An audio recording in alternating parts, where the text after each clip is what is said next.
Nós vamos começar hoje com algumas indicações. Alguns irmãos me perguntaram sobre indicações de livros acerca da história e também do comentário sobre a confissão.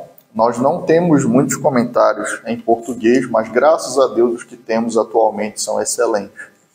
Primeiro, em termos de história dos batistas, os irmãos podem acessar qualquer livro do pastor Marcos Paixão. O pastor Marcos Paixão, ele tem um curso específico sobre história e teologia dos batistas, tá?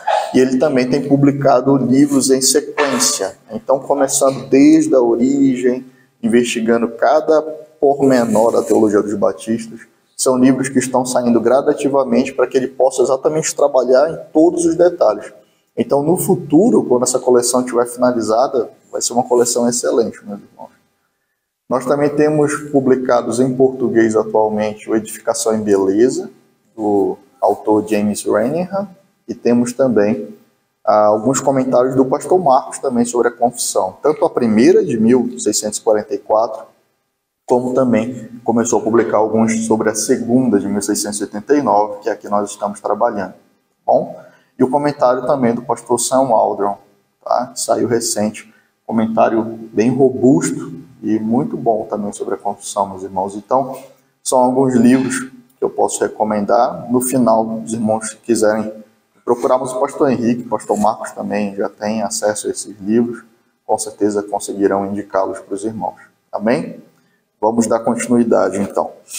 Hoje nós iremos trabalhar, então, sobre os distintivos. À luz do que nós analisamos sobre a história dos batistas e a história da confissão propriamente dita, que foi o nosso foco, algumas implicações acabaram se destacando como distintivos para identificar uma igreja batista e reformada. O pastor Tom Ricks, ele fornece 5 elementos e nós iremos trabalhar sobre eles hoje. Tá? Primeiramente, o princípio regulador do culto. Tá? Segundo, uma teologia pactual, uma teologia da aliança. Em terceiro, uma soteriologia calvinista. Em quarto, um apreço pela lei do Senhor como permanente para nós nos dias de hoje. E o quinto elemento, a confessionalidade. Tá? Nós vamos trabalhar cada um deles.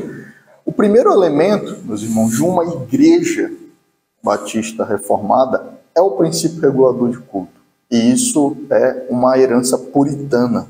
Tá? Como eu disse aos irmãos no estudo passado, uma das características do puritanismo era exatamente a exigência de que a reforma ela fosse mais profunda, de que a igreja ela estivesse livre daqueles elementos do romanismo que ainda sobreviveram na igreja anglicana e na igreja da Inglaterra daqueles tempos principalmente. Tá? Então, os puritanos eram assim chamados porque eles queriam mais pureza, tanto no culto como nos elementos, na vida da igreja como um todo. Mas nós podemos afirmar com toda a certeza que nenhum grupo foi mais radical do que os batistas. Os batistas, eles inclusive entendiam que como o princípio regulador regula todos os princípios do culto, um culto puro, ele implicava no batismo de crente por imersão. Porque o que significa o princípio regulador de culto? Que todos os elementos da vida, mas inclusive da igreja, eles são regulados pela Escritura. Eles são regulados pela Escritura. Sendo assim, se o batismo era entendido como falso, como alguns acusavam o pedobatismo, ou inapropriado, inadequado, significa que uma reforma completa exige o batismo de crente por imersão. Portanto, os batistas eles têm como principal elemento do distintivo das suas igrejas um apreço para o princípio regulador de culto. Como eu disse para os irmãos, significa que o culto ele deve ser guiado pelas Escrituras. Existe um trecho das Escrituras, em João 4, 23, que hoje em dia ele é utilizado em um sentido totalmente diverso do que os batistas usavam naquele tempo. Vamos abrir, é um texto conhecido dos irmãos, mas vamos deixar aberto e trabalhar com o texto. João 4, 23.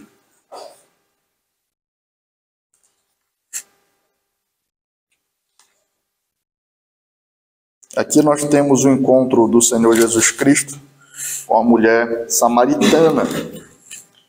E esse versículo em específico está dentro do diálogo do Senhor com aquela mulher. E então eles começam a debater sobre aonde era o local adequado para adorar. E aquela mulher falava, olha, nós entendemos que o local adequado para adorar são nos montes, mas vocês dizem que é em Jerusalém. E aonde seria o local adequado para adorar? E o Senhor Jesus diz o seguinte, no versículo 22. Vocês adoram o que não conhecem. Nós adoramos o que conhecemos porque a salvação vem dos judeus. A primeira coisa que Jesus diz para ela é, nós adoramos em Jerusalém não por causa do costume, mas porque o Senhor ordenou. Ou seja, nós adoramos o que conhecemos. Há uma prescrição acerca da adoração que nós praticamos. Vocês não conhecem. Então, a primeira coisa que o Senhor evoca para responder àquela mulher é a própria palavra. E aí depois o Senhor acrescenta, mas vem a hora e já chegou, em que os verdadeiros adoradores adorarão o Pai em espírito e em verdade, porque são esses que o Pai procura para seus adoradores. Deus é espírito e é necessário que os seus adoradores o adorem em espírito e em verdade. As pessoas utilizam esse versículo hoje para pregar uma espécie de relativização do culto. Cada um adora ao Senhor como quiser. Nós estamos livres da amarra do Antigo Testamento. Mas não é isso que Cristo está dizendo. Muito pelo contrário. Ele está falando sobre, de fato, um desprendimento do templo ou da liturgia judaica. Mas ele está falando que a verdade continua sendo o padrão regulador da adoração. Em espírito e em verdade. E as pessoas desprezam o termo verdade. Ou deixam ela de maneira geral e vazia para que ela seja preenchida de alguma forma, como nós conversamos no estudo passado, como característica dessas igrejas, um esvaziamento da linguagem bíblica. Mas quando o Senhor fala que a verdade ela vai continuar guiando os verdadeiros adoradores, significa que os adoradores eles têm apreço pela verdade, não pelo costume. Significa que a Escritura vai guiar os elementos de culto e a nossa adoração, irmãos. Portanto, o primeiro elemento de uma igreja batista reformada é o princípio regulador de culto. Nós, então, adoramos o Senhor de acordo com o que Ele prescreveu, porque é Deus zeloso. O Senhor é fogo consumidor. E é muito interessante essa passagem estar em Hebreus, porque o autor de Hebreus diz, olha, o nosso Senhor é fogo consumidor. Ele continua sendo. Significa que deve haver reverência, devoção, dedicação e submissão na adoração. Nós não devemos adorar o Senhor de acordo com o que nós desejamos ou queremos, irmãos, porque a adoração é algo santíssimo, continua sendo santíssima. Significa, então, que nós podemos descansar na verdade de que o Senhor nos instrui acerca da adoração. Isso é extremamente confortável para a alma. Sabe por quê, irmãos? Porque o Senhor é santíssimo. E se aproximar dele de maneira inadequada coloca a nossa alma em risco. Coloca a nossa alma em risco. Se o Senhor é santíssimo, nós devemos ser muito gratos a ele, meu irmão. Porque o Senhor instrui e regula a maneira como nós o adoramos. Então, os batistas eles eram extremamente preocupados com esse ponto. E isso impacta, meus irmãos, uma visão eclesiológica. Como eu disse aos irmãos, entrar em uma igreja, participar do culto dela, é um testemunho do que aquela igreja pensa acerca da palavra e acerca de Deus também. Então, à medida que nós entramos em uma igreja que se submete à Escritura e ao princípio regulador, nós estamos dizendo a palavra do Senhor é perfeita para nos guiar, é suficiente para nos guiar, e Deus é santo, Ele é santíssimo. Nós estamos proclamando isso. Mas quando nós entramos em uma igreja que não tem preocupação alguma com o princípio regulador, há um testemunho aí de que a Escritura não regula a adoração, ou que ela não é suficiente, que ela é imprópria, que ela acabou faltando em alguma parte. E é isso que nós escutamos. Ah, mas só isso, só oração, leitura da palavra, pregação, oferta, só o que está na Escritura é muito pouco, nós precisamos incrementar. Isso atribui ao Espírito Santo insuficiência e erro. Como se o Senhor não tivesse sido suficiente em nos guiar em como nós devemos adorá-lo. Portanto, o princípio regulador testemunha muito do que nós pensamos acerca da Escritura e acerca do ser de Deus e da adoração pública. No capítulo 22 da Confissão, isso fica registrado. Vamos abrir no capítulo 22.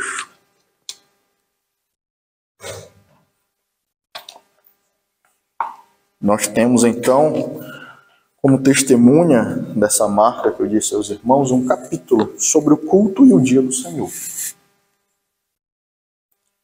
No capítulo 1, se os irmãos estiverem com a confissão, vamos ler. A luz da natureza mostra que existe um Deus que tem senhorio e soberania sobre tudo, que ele é justo, bom e faz bem a todos. E, portanto, deve ser temido, amado, louvado, invocado, crido e servido com todo o coração, com toda a alma e com toda a força. Mas o modo aceitável de adorar o Deus verdadeiro é instituído por Ele mesmo e tão limitado por sua própria vontade revelada, de forma que Ele não pode ser adorado segundo as imaginações e invenções dos homens ou sugestões de Satanás, nem sob qualquer representações visíveis ou qualquer outro modo não prescrito nas Sagradas Escrituras.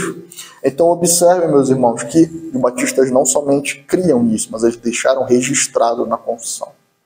Eles entendem que o segundo mandamento, acerca de não fazer imagens ou representações do Senhor, diz respeito exatamente ao culto. Não é uma repetição do primeiro mandamento, como entendem os católicos romanos. Muito pelo contrário, o primeiro diz quem deve ser adorado, e o segundo mandamento diz como devemos adorá-lo, e não devemos adorá-lo segundo as nossas imaginações. Se os irmãos lembrarem, o episódio do bezerro de ouro é uma tentativa de representar a Jeová. Nós tínhamos, quando eles saem do Egito, uma cena que ficou muito marcada na mente dos judeus, que foi o sacrifício do cordeiro, para que o sangue dele fosse aspergido nas ombreiras das portas. Então, a imaginação deles é, o Senhor nos poupou por meio de um cordeiro, então vamos fazer um bezerro de ouro que deve representar a Jeová e vamos adorá-lo. Tanto que quando eles apresentam o bezerro de ouro, eles dizem, aqui está o Deus que libertou vocês do Egito. O que eles tentaram fazer foi adorar ao Senhor por meio de uma imagem de escultura, logo após o Senhor ter dado o mandamento de não adorá-lo dessa maneira. Então eles tentaram adorar a Deus, conforme a sua imaginação, conforme a sua maneira. Quando o Senhor diz, eu devo ser adorado conforme o meu estabelecimento, porque sou Deus zeloso. O Senhor finaliza a entrega dessa maneira. Amém, irmãos? Então, o primeiro elemento é, com certeza, o princípio regulador do culto. O segundo elemento, meus irmãos, que marca uma igreja batista reformada e que implica naquela alegação que eu falei, o pastor John MacArthur, por exemplo, assim como outros pastores serem calvinistas, mas não reformados, é a teologia da aliança. Tá? Os batistas reformados, eles criam que o Senhor, ele se relaciona com o seu povo por meio de alianças. A primeira aliança foi uma aliança de obras, Adão falhou nessa aliança e, portanto, a maldição veio sobre toda a raça. Mas o Senhor estabeleceu uma aliança de graça. E essa aliança ela é entregue por meio de alianças sucessivas e progressivas ao longo da Escritura. Mas ela está estabelecida em Cristo Jesus. Por causa de uma aliança eterna feita entre o Pai, o Filho e o Espírito, de redimir o povo e apresentar a glória do Senhor aos homens. Os batistas criam isso. É por isso que eles não sentiram nenhuma dificuldade em utilizar a Confissão de Fé de Westminster e nem a Declaração de Savoy para poder expressar a sua fé, como nós vimos. Contudo, há uma diferença substancial entre o entendimento de pacto e de nova aliança entre os batistas e os pedobatistas. Se os irmãos conversarem com qualquer pedobatista, ele vai dizer para vocês que existe apenas uma aliança, a aliança da graça, que é administrada de duas maneiras. Uma maneira no Antigo Testamento, mas a mesma aliança é administrada no Novo Testamento. De maneira que esse termo antiga aliança e nova aliança são apenas termos para significar a maneira como essas alianças eram executadas, mas na verdade a antiga e a nova são apenas uma aliança. Deu para entender? Os batistas dizem não. Nós não conseguimos enxergar dessa maneira. Há uma promessa de uma nova aliança, como um estabelecimento de uma nova aliança. E o vocabulário bíblico é nova aliança, não nova administração da aliança. Então, entendam, os pedobatistas, a teologia do batismo, ela está alicerçada sobre esse entendimento. Como eles entendem que a antiga aliança, ela é a mesma aliança, agora apresentada com uma nova roupagem no Novo Testamento, eles pegam muitos elementos do antigo pacto e trazem para o novo. Por exemplo, o batismo de crianças. Na antiga aliança, quem fazia parte do povo do Senhor? Os judeus e os seus filhos, porque eles eram circuncidados como sinal daquela aliança.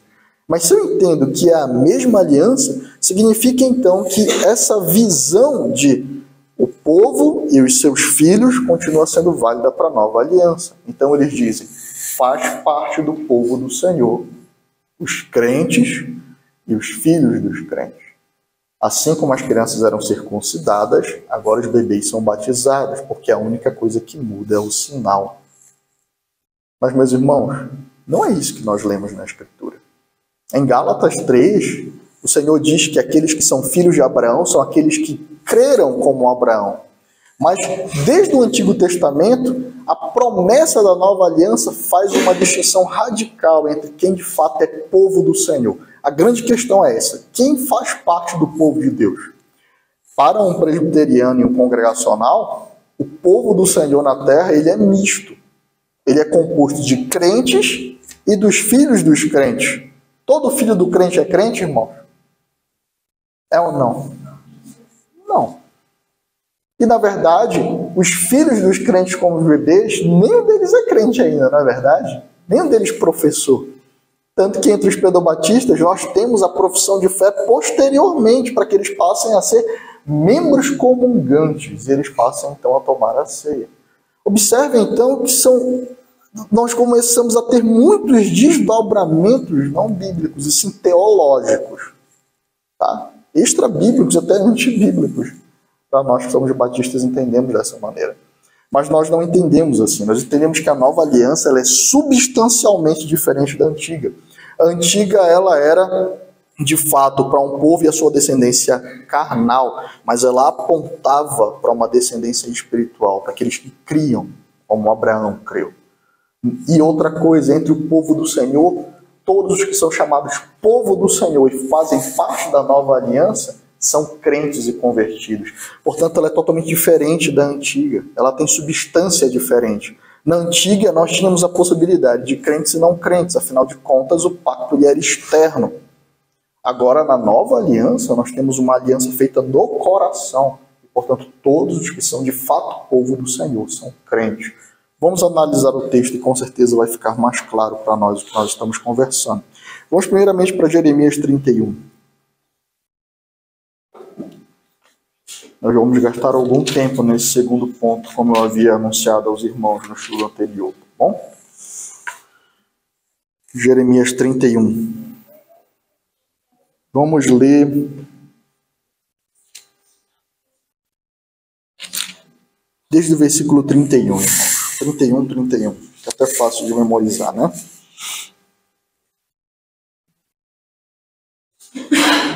Todos acharam? Vamos ler juntos. Eis, aí vem dias, diz o Senhor, em que firmarei nova aliança com a casa de Israel e com a casa de Judá, não segundo a aliança que fiz com os seus pais, no dia em que os tomei pela mão, para os tirar da terra do Egito, pois eles quebraram a minha aliança, apesar de eu ter sido seu esposo, diz o Senhor. É muito interessante, meus irmãos. O Senhor começa comparando aqui a aliança ao casamento. Ele diz, eles me traíram, eles quebraram a aliança e eu era esposo.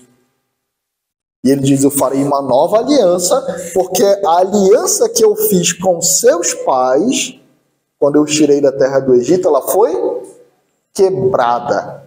Ela foi quebrada. Tá? Vamos lá. não segundo a aliança que fiz com seus pais. Versículo 33. Porque esta é a aliança que farei com a casa de Israel. Agora o Senhor então começa a apresentar as características da aliança.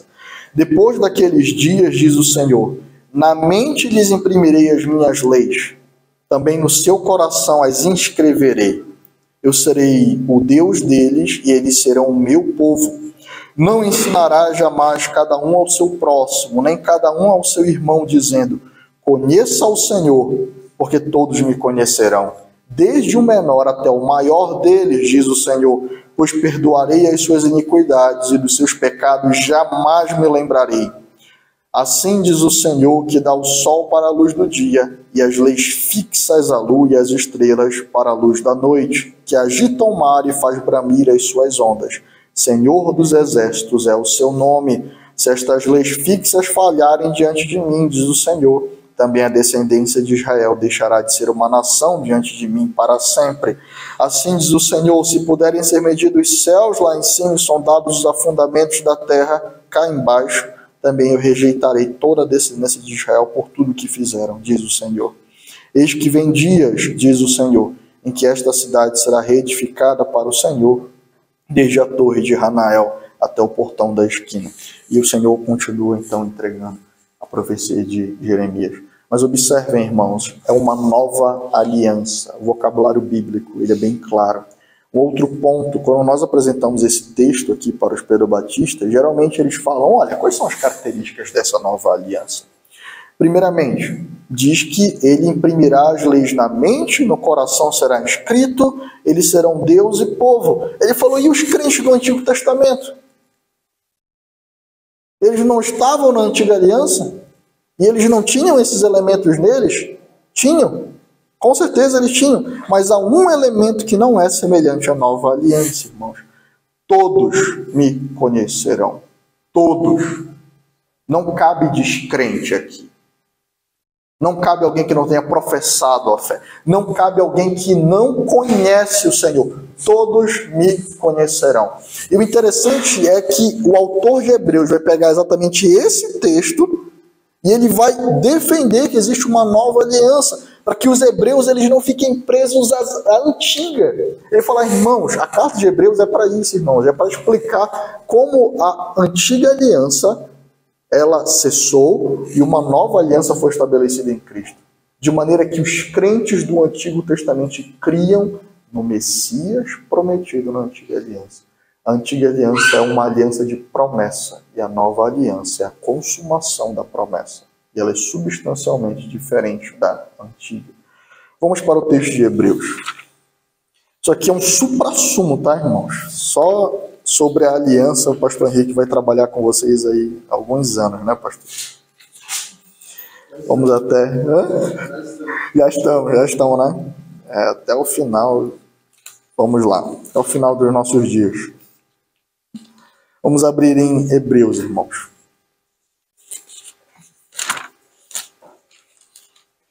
Capítulo 8.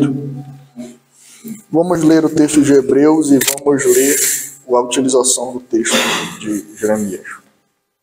Ora, estamos em uma carta, primeiramente, tá? Então, a argumentação já começou no capítulo 1. No capítulo 1, vamos lembrar, ele vem mostrando que o sacerdócio de Cristo, o ministério de Cristo é superior a Moisés, é superior aos levitas, é superior aos anjos. Ele está demonstrando que o Senhor Jesus Cristo é a consumação daquilo que estava prometido, das sombras que haviam sido anunciadas na Antiga Aliança. Bom?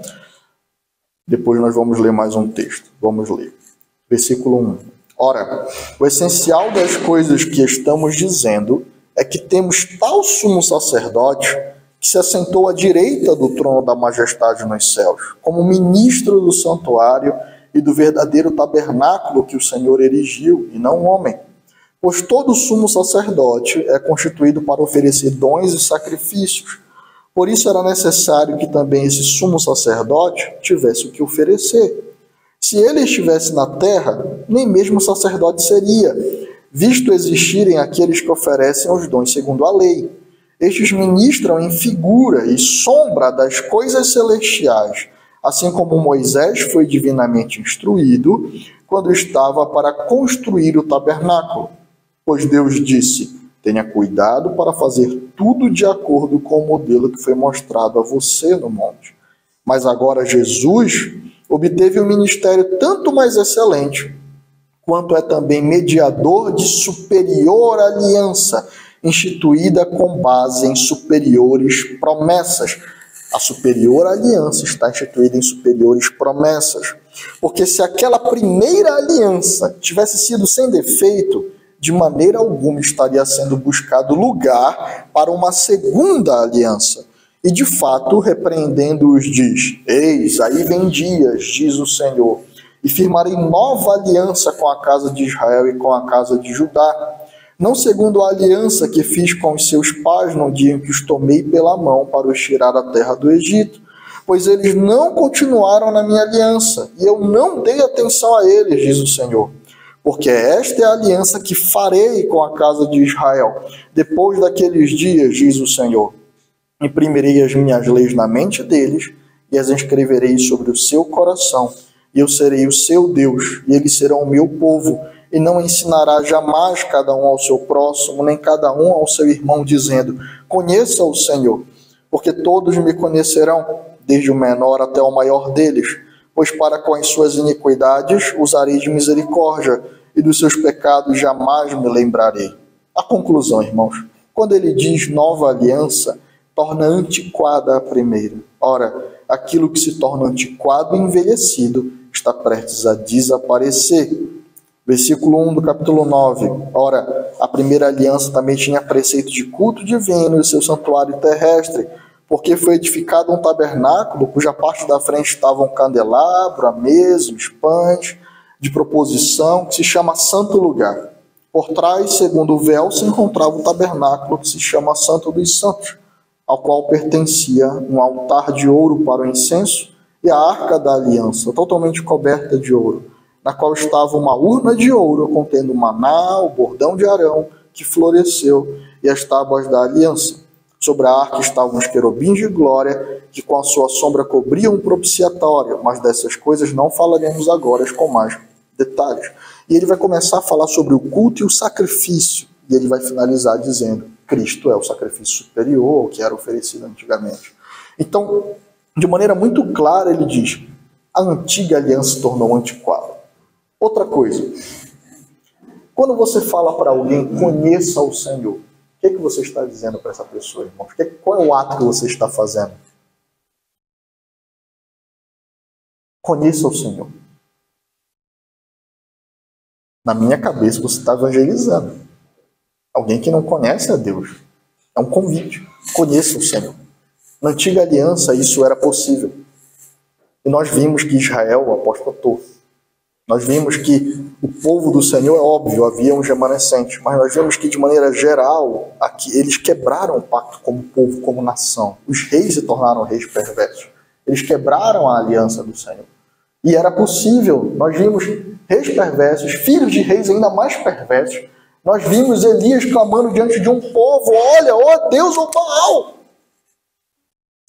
Era possível, então, como Elias fez, conheçam o Senhor.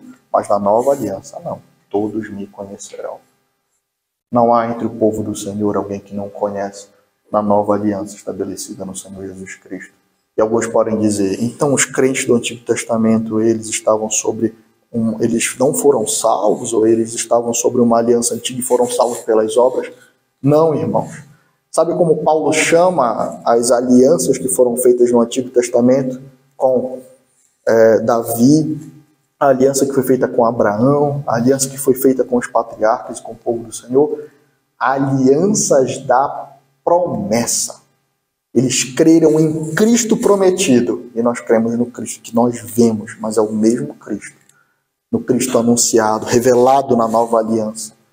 A nova aliança, ou como diz os batistas particulares, a antiga aliança, ela estava grávida da nova aliança. Chegou o tempo em que a nova aliança, então, veio e ela foi, então, consumada em Cristo. Ela foi plenamente revelada. A revelação que era progressiva, ela se tornou plena a luz raiou de maneira plena, nós podemos compreender a essência da nova aliança estabelecida no sangue. Mas essa aliança ela era anunciada e agora ela foi consumada. Mas o povo do Senhor, aqueles que de fato creem em Cristo, eles são herdeiros de Abraão pela fé. Pela fé. Isso fica muito claro. Portanto, os batistas entendiam que havia uma diferença substancial entre a antiga e a nova, enquanto os pedobatistas creem que a diferença é apenas de administração, mas que a essência é a mesma. Deu para entender, irmãos? Tá? Amém. E como eu disse, a tarefa do pastor Henrique, pegar esse assunto espinhoso e desbravar. Tá bom? Nosso foco é ver hoje os pontos, então não vamos gastar todo o nosso tempo na teologia pactual. Mas esse é um ponto importantíssimo. Por que isso é importante ser destacado? Porque hoje em dia, quando você conversa com a maioria dos batistas, você vai ver que eles estranham que nós dizemos que nós somos aliancistas. Eles desconhecem completamente a teologia pactual batista, de maneira que durante muito tempo no Brasil, tá? E até mesmo nos Estados Unidos, ser batista era sinônimo de ser dispensacionalista. Aqueles que creem que há uma ruptura entre o Antigo e o Novo Testamento, uma ruptura muito brusca, de maneira que a própria lei do Senhor ela não permanece para o Novo Testamento em nada. Eles não descartam a revelação e nem a inspiração, nem as lições que o texto pode dizer, mas para os dispensacionalistas existe uma ruptura brusca entre o Antigo e o Novo Testamento. E também Israel continua sendo um povo de Deus e a igreja é um povo paralelo. E mesmo aqueles que creem que há um só povo reunido entre Israel e a igreja, creem que Deus distingue em promessas específicas para o Israel físico ou carnal e para o Israel espiritual, que seria a igreja. Isso para sumo, tá, irmãos? Então, observem, ser batista, no início, ser batista reformado, era expressamente dizer, eu sou pactual, eu creio que o Senhor se comunica com alianças, eu creio na permanência da lei do Senhor, eu creio que o Senhor estabeleceu uma nova aliança em Cristo e somente os crentes são batizados nele. O que para muita gente no Brasil, muitos batistas, quando nós dizemos que nós somos aliancistas, eles dizem que nós estamos presbiterianizando a igreja batista. Isso é uma grande ignorância. Desde o início nós fomos pactuais. Mas nossa teologia pactual tem uma diferença brusca entre a teologia pactual dos pedobatistas. Tá bom, meus irmãos? Terceiro ponto, uma soteriologia calvinista. Isso aqui é importante, irmãos. Os batistas não são calvinistas no sentido estrito do termo. Como assim, pastor? Calvino era um pedobatista. Calvino cria em elementos que nós, como batistas, não cremos. Entre governo de igreja, entre organização eclesiológica, entre elementos centrais das ordenanças, como o batismo. E a teologia pactual de Calvino não é a nossa teologia pactual na sua completude. Entendam, como eu falei, nós caminhamos com os pedobatistas até um determinado ponto. Porque nós cremos também uma teologia pactual, mas com diferenças substanciais. Então nós somos soteriólogos, nós somos calvinistas na nossa soteriologia, nossa doutrina da salvação. Nos elementos que dizem respeito à salvação, nós somos sim calvinistas. E por que calvinistas? Porque foi Calvino que conseguiu sistematizar de maneira bem didática aquilo que a Escritura afirma acerca da salvação. Primeiramente, o que ele diz é bíblico, e por isso nós cremos. Mas como ele sistematizou, isso ficou conhecido como calvinismo.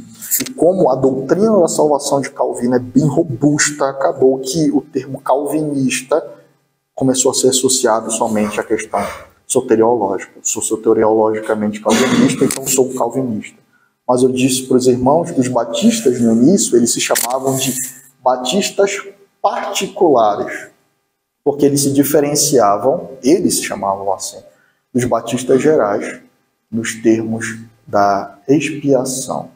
Eles diziam, nós cremos em uma expiação particular, ou seja, Cristo veio morrer pelos seus eleitos, enquanto os gerais criam uma expiação ilimitada ou universal. Cristo morreu por todos e todo aquele que crê vai acabar sendo salvo se apropriando então desse sacrifício, independentemente de quem seja. Ele foi comprado na cruz pelo sangue de Cristo e agora ele precisa crer para receber essa promessa. Nós não cremos desta maneira.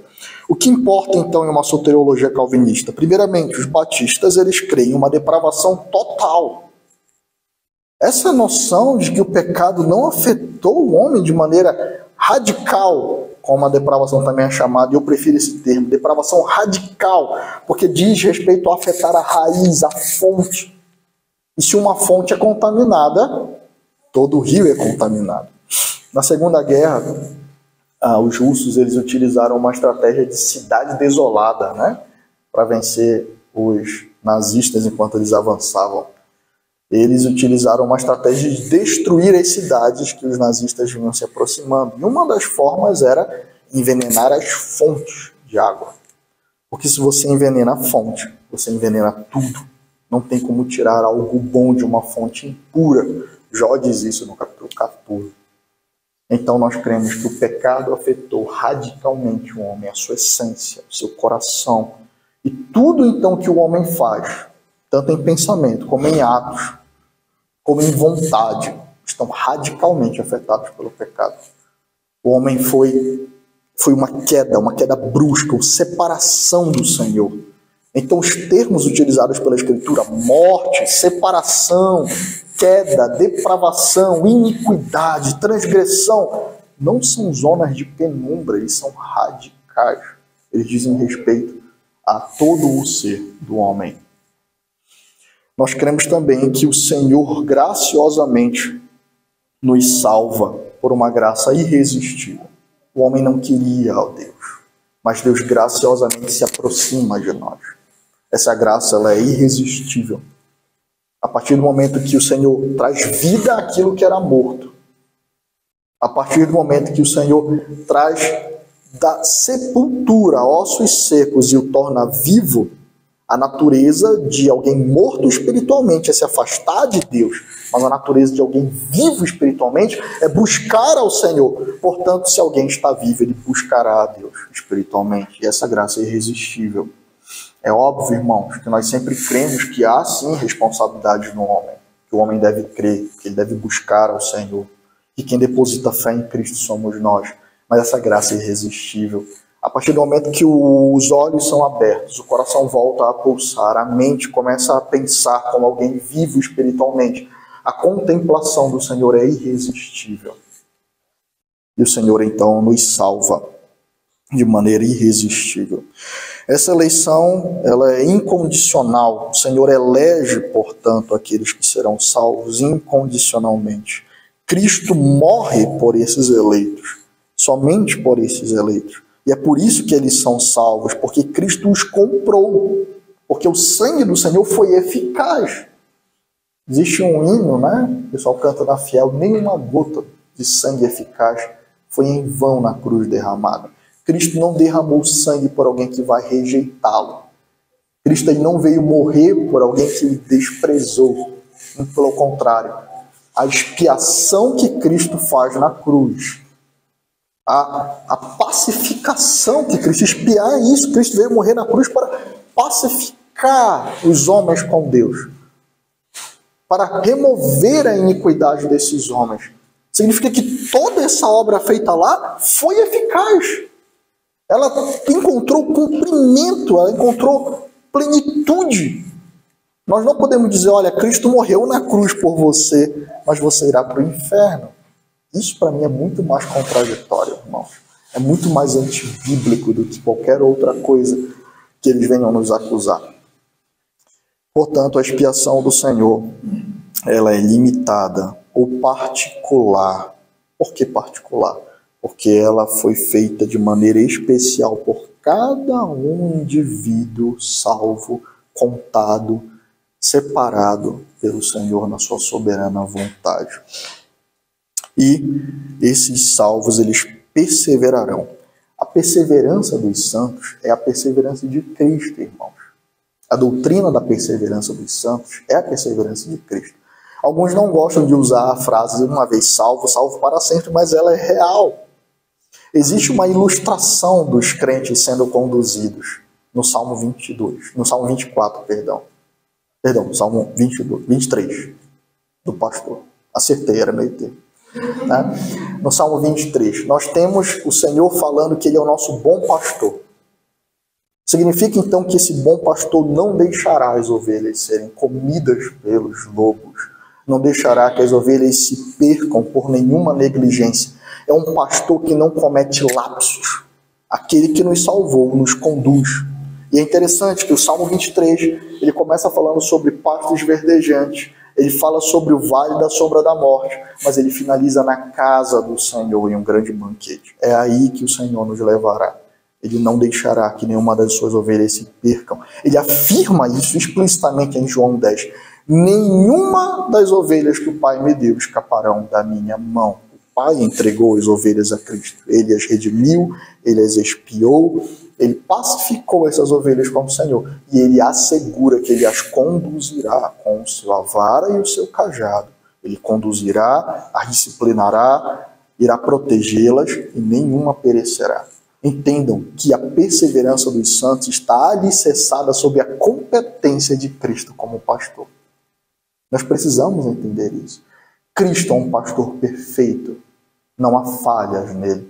Portanto, nós temos a garantia que o que ele operou em nós será plenamente cumprido até o fim. Isso significa, meus irmãos, a perseverança dos santos. E é óbvio que isso importa que o crente ele batalha diariamente contra o pecado, porque essa graça é uma graça ativa.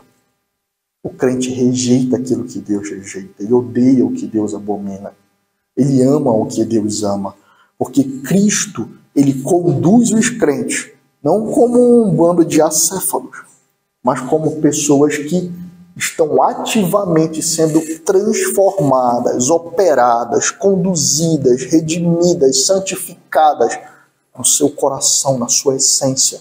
Portanto, a condução de Cristo é uma condução ativa e orgânica. Por isso somos chamados de corpo de Cristo. Por isso somos chamados de galhos enxertados na videira. Porque nós não podemos nada sem Ele, mas Ele comunica a vida a nós. Amém? Esse é o terceiro ponto, uma soteriologia calvinista. A quarta marca de uma igreja batista reformada é a validade eterna do aspecto moral da lei do Senhor. Nós cremos que tudo que o Senhor entregou no Antigo Testamento, inclusive a sua lei, ela permanece para nós hoje, nos aspectos que não tiveram como propósito apenas apontar para Cristo. Os calvinistas, os batistas particulares reformados, eles dividem a lei em três aspectos. Um aspecto civil, um aspecto religioso e um aspecto moral. Significa que Deus, ele era o rei de Israel. Ele era o seu legislador, enquanto povo e nação também. Como nação, eles precisavam ter leis que os guiassem. Como povo que adora, eles tinham leis que o conduziam na antiga aliança, na adoração. E essas leis, elas tinham um aspecto, por exemplo, civil e religioso. Leis que guiam o dia a dia do povo, como nação, e leis que guiam a sua adoração. Meus irmãos, essas leis, as leis civis, por exemplo, o termo já está dizendo, são para Israel enquanto nação. Portanto, eu não tenho como aplicar as leis civis em mim hoje. Nós podemos extrair princípios eternos delas. Mas, por exemplo, se você tem um boi, e esse boi, ele chifrar alguém e matar alguém, o juiz que irá julgar essa situação, a causa da família, não irá pegar a escritura e abrir e ler como deveria ser reparado essa família. Ele vai pegar a nossa lei, ele vai analisar no Código Penal, aonde isso está previsto, no Código Civil, o desdobramento disso, se for numa esfera civil. E então ele vai julgar segundo aquelas leis. Significa então que Israel, enquanto nação, tinha as suas leis. Que a lei de reparação, ela demonstra para nós que nós não podemos ser irresponsáveis. Nós devemos cuidar dos nossos animais, nós devemos cuidar para que o que nós temos, o que nós cultivamos, com o que nós trabalhamos não cause dano ao outro. Esses são princípios eternos.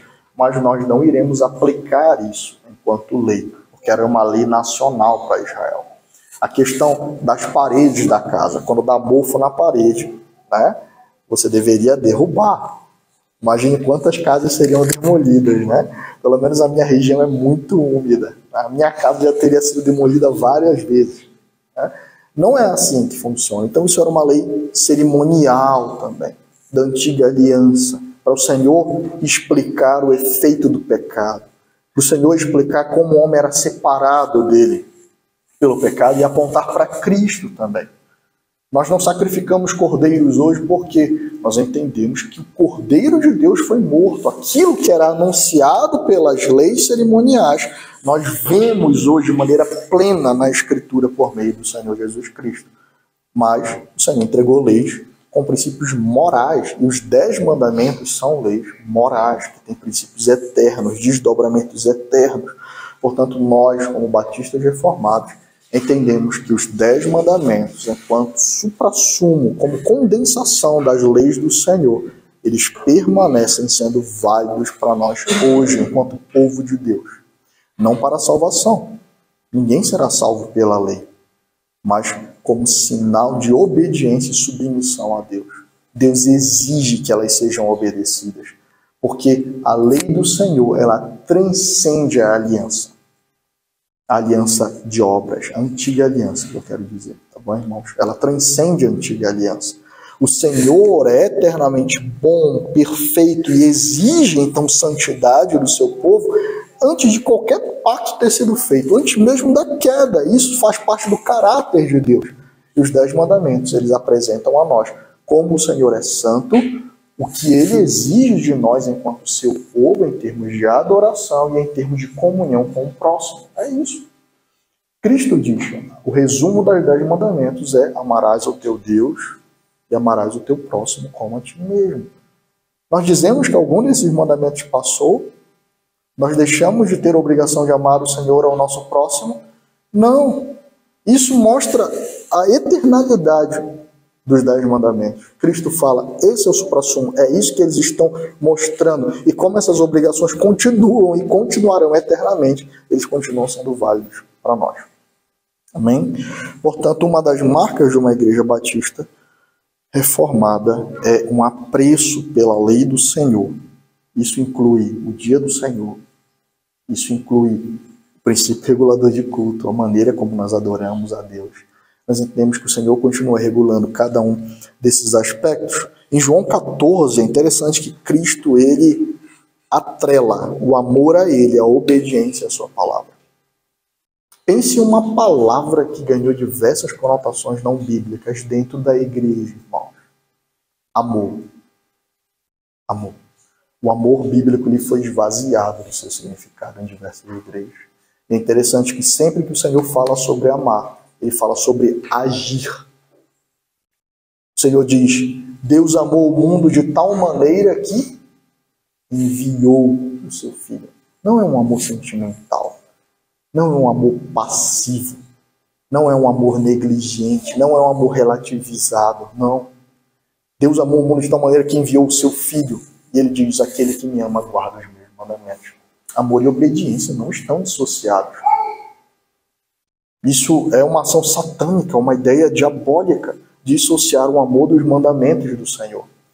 Se eu entendo que Deus é pleno, bom, santo, perfeito, isso implica que cada uma das suas palavras, cada tio, cada sinal, cada vírgula, cada ordem, ela é plena, ela é perfeita, ela é suficiente. Os atributos da Escritura são para toda a Escritura.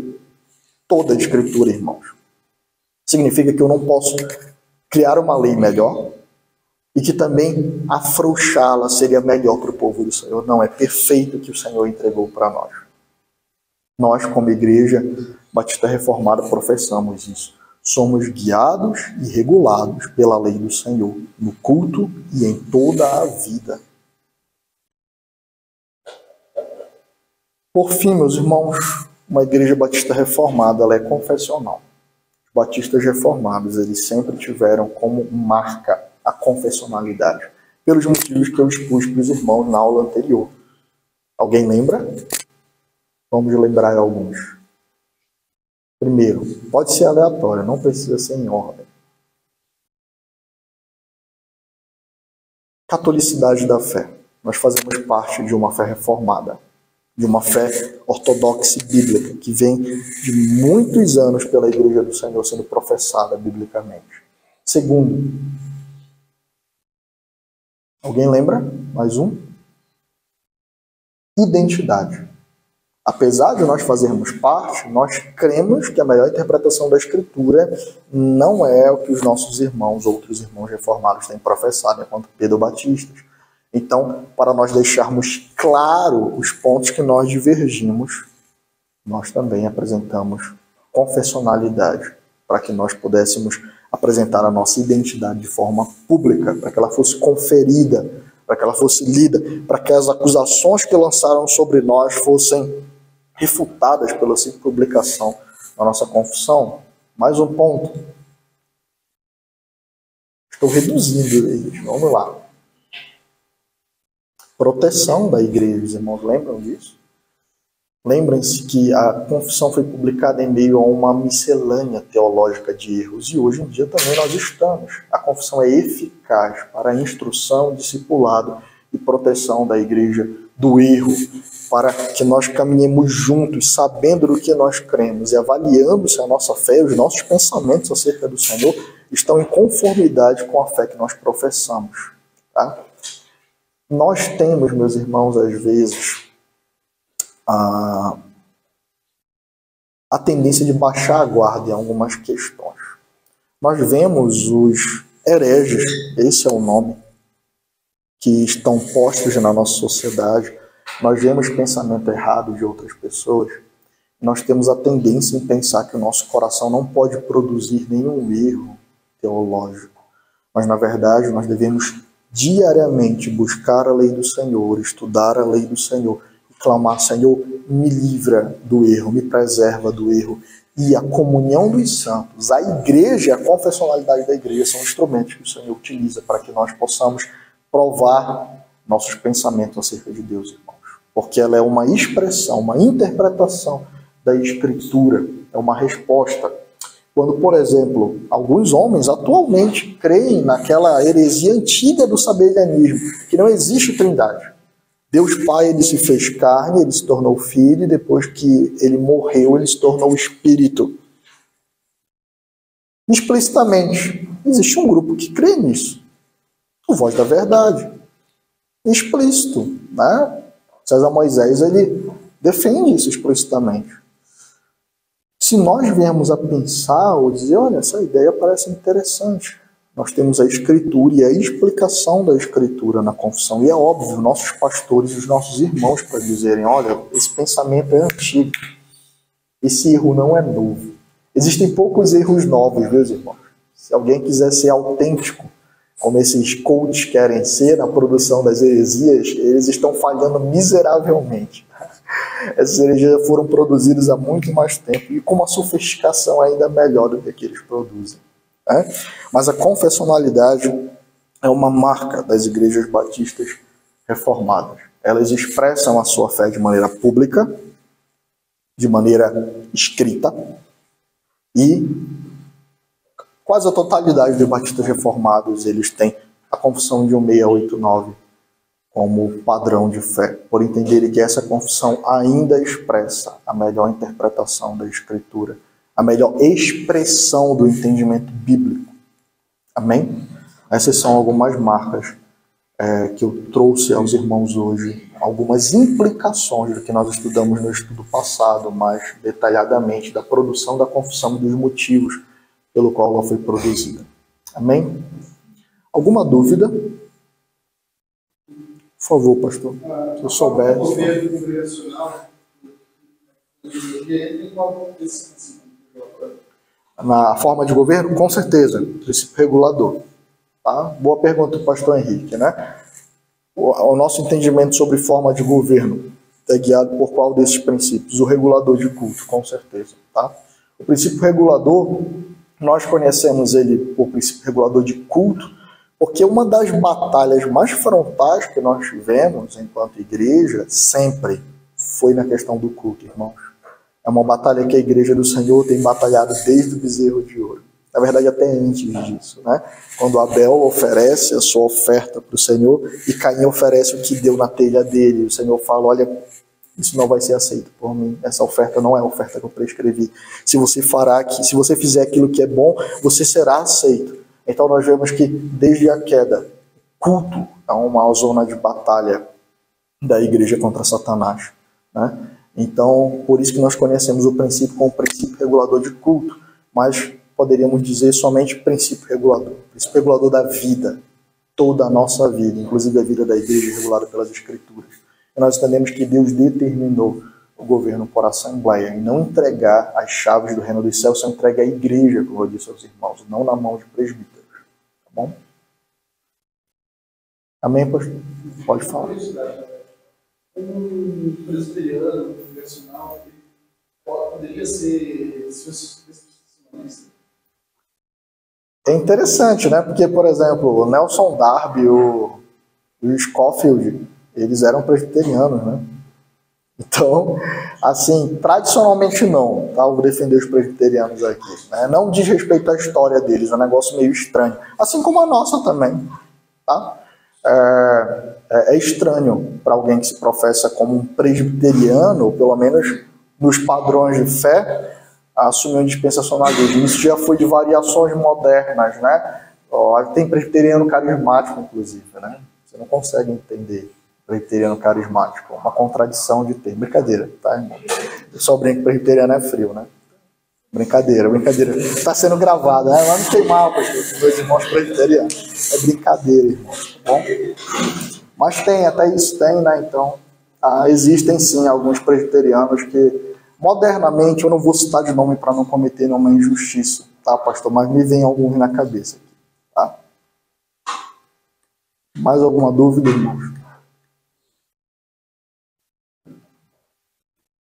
Não?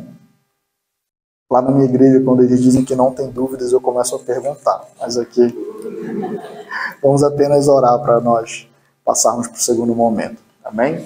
Oremos ao Senhor. Deus eterno e bendito, Deus santo, te agradecemos, Senhor, por esse momento de escola dominical, Senhor Deus, e de estudo nesta manhã. Te agradecemos, Senhor, porque graciosamente tu tem cuidado, Senhor Deus, da tua igreja ao longo dos séculos, Senhor. Como um bom pastor, teu filho, Senhor, tem nos livrado do erro, Senhor, tem nos livrado da queda. Não há mérito nenhum em nós, Senhor, mas somente na tua obra, Senhor, sendo aplicada, Senhor. Na tua obra, Senhor Deus, sendo executada na linha do tempo, Senhor, no cuidado gracioso, poderoso, santo, Senhor Deus, imponente do teu filho sobre o teu povo, Senhor. Te agradecemos por isso. Te agradecemos pela tua lei que nos rege, Senhor.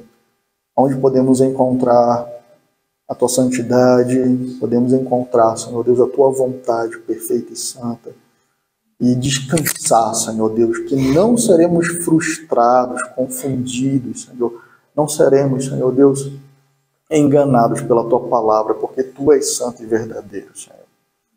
Te agradecemos, Senhor Deus, pela Igreja Batista Reformada em Curitiba, te pedimos que as tuas bênçãos, Senhor, e a tua graça continue sendo derramada sobre esta igreja, sobre o seu pastor, Senhor Deus.